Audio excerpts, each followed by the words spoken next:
The 90s. That glorious decade where every animal under the sun was trying to land a video game deal. We had bandicoots wearing jeans, earthworms wielding ray guns, and yes, a wisecracking gecko in sunglasses spouting pop culture references faster than you can say blockbuster rental. A mascot platformer with attitude, and not just a little attitude, we're talking full-blown channel surfing, TV obsessed, edgy for the sake of it 90s attitude. He was part lizard, part remote control, all snark, and for a certain type of kid in the UK who rented more games than they owned, Gex was unforgettable. This is Gex, the gecko that talked back. It all started so simply. I had just finished my usual morning routine of nude funkercise, fired up the Barca-Lounger, grabbed a quick bite to eat, and prepared to watch some serious tube. Little did I know, my snack was sent by Rez.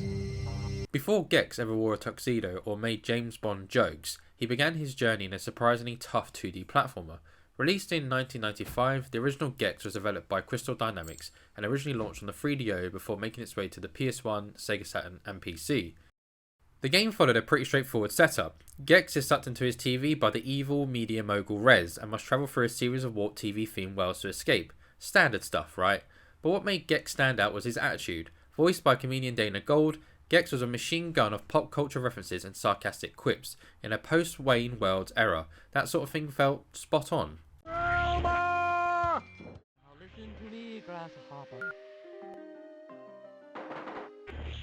Gameplay-wise, Gex offered more than just personality. The wall climbing mechanic stood out and gave players verticality not often seen in 2D mascot games. The visuals were bright and bold and matching the tone of each TV theme level. From the horror-soaked gloom of Serenity TV to the zany chaos of Toon TV, the game featured a classic hit point health system and the difficulty was no joke, especially without modern save states, as saving relied on passwords rather than memory cards. Each level felt like a spoof television genre, completed with matching enemies and hazards. That kind of commitment to a gimmick worked in Gex's favour, turning otherwise standard platforming to something that felt thematically rich.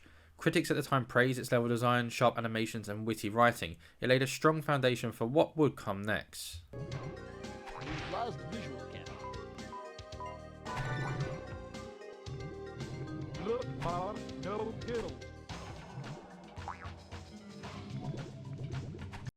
Gex Enter the Gecko is where things got louder, weirder and wonderfully more ambitious. Released in 1998 for the PS1, this sequel brought the Gecko into the 3D era with a bang, complete with James Bond-esque setup, wild themed worlds and non-stop one-liners.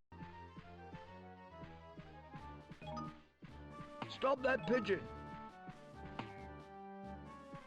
Leslie Phillips takes over the Gex's role in the PAL version and does a fantastic job bringing that classic British tone. Gex is pulled back into the media dimension by the government, tasked with taking down Rez again. What follows is a tour through brilliantly absurd TV theme levels like Circuit Central, Mushu Pork, Scream TV and Gexzilla, which is one of my favourite levels on this title as you get to battle it out Godzilla style. Notable mention, Toon TV returns as well and is somewhat of a fan favourite. The beauty of each area made it feel like its own warped sitcom or late night special, stuffed with visual gags and referential humour.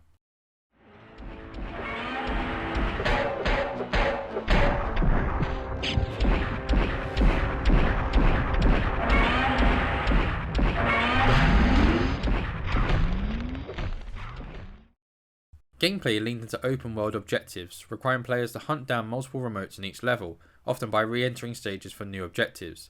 This was Crystal Dynamics' answer to the open-ended exploration popularised by Super Mario 64, but with its own lawless twist. Gex's tail whip, bounce attack and tongue flick gave players solid platforming control, even if the camera could occasionally fight back.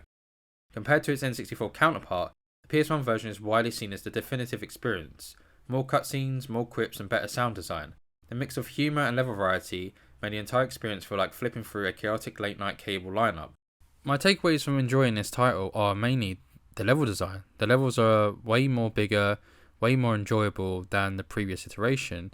Not to say the first Gex was anything far from being good, but this game took it to the next level, added some interesting boss battles as well, and the open world kind of mechanic to it added that whole level of exploration, and it's why it has left a lasting memory on me. And funny enough, this was the first one I played ahead of the original Gex, so my nostalgia factors more into playing this one first over the original, and the original was much harder than I would say this one. This one still has some challenges, and it's not to say that it's any easier, but I think the jump to 3D was done so well here that it made the whole experience enjoyable, and going from a 2D kind of generation to a 3D generation really kind of expanded that universe for Gex. So yeah, this is a very fun one to play, but it's not without its challenges. And some people may find Gex annoying. However, as a 90s kid growing up with Gex, I did not.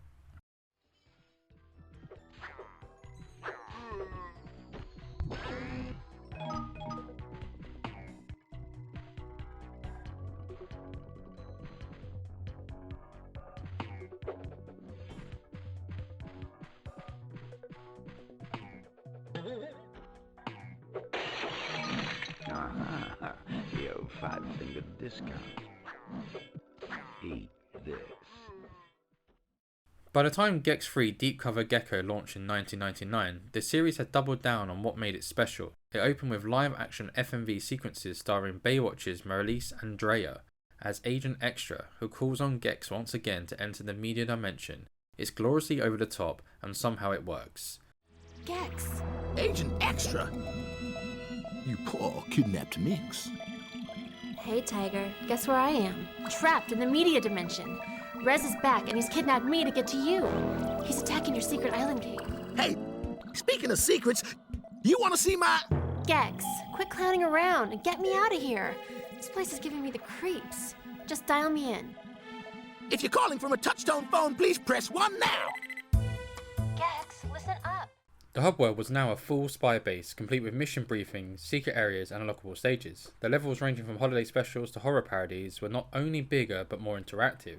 Standouts include holiday broadcasting, an icy winter themed stage level with slippery platforming, and When Sushi Goes Bad puts Gex into a sci-fi style level with also a mech style suit. These titanium underpants really pinch.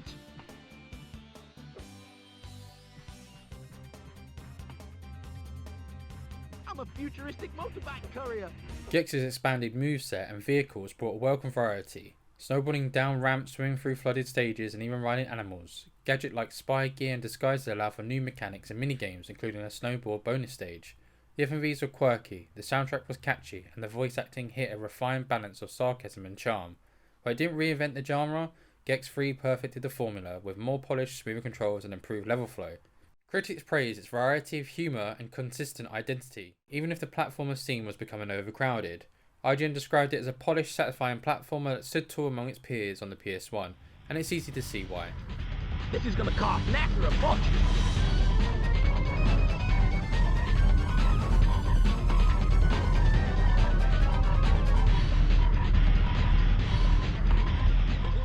So, what makes the Gex trilogy worth remembering? It's not just nostalgia.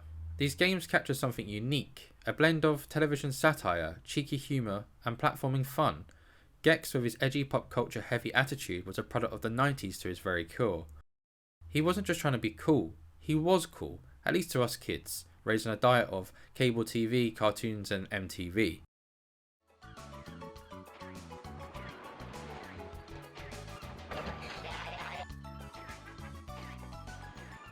Each game tries something different, from side-scrolling challenges to open 3D worlds and sprite thriller theatrics. Dana's gold voice performance gave the Gecko's identity across all 3 games, and the wild TV theme levels made each title stand out from its competitors. The PAL versions even had altered dialogue to make it British pop culture, which growing up in the UK made it all that more bit relatable. Tale time might have ended for a while, but with the full trilogy now being re-released on modern platforms, courtesy of limited run games and their Carbon engine, a new generation finally gets to experience this wisecracking Gecko in all of his retro glory. Modern features like save states and visual filters give these classics a new leaf for life. Will this spark another title in the series? Who knows? But we can always remember where the lizard started, and maybe, just maybe, we're ready for one more channel surf. Thanks for watching. If you enjoyed this video, please give it a like, and maybe even subscribe. Please comment below if you enjoyed playing Gex, and if so, what your favourite Gex game was. And remember, if you can't find the remote, you might get sucked into the TV. Thanks for watching this Pepptrospective. Remember, keep it Pepptro.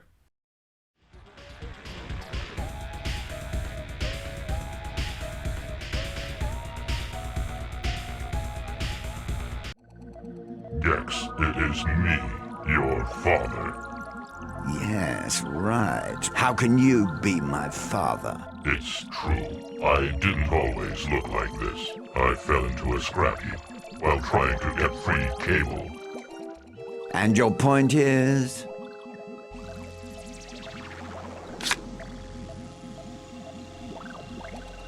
No! No! Don't do it! I'll do anything. I know Tarantino's Gardner's fiancé. I could probably get you a meeting. Okay then, Dad. How about we forget all this and go and play footy in the garden?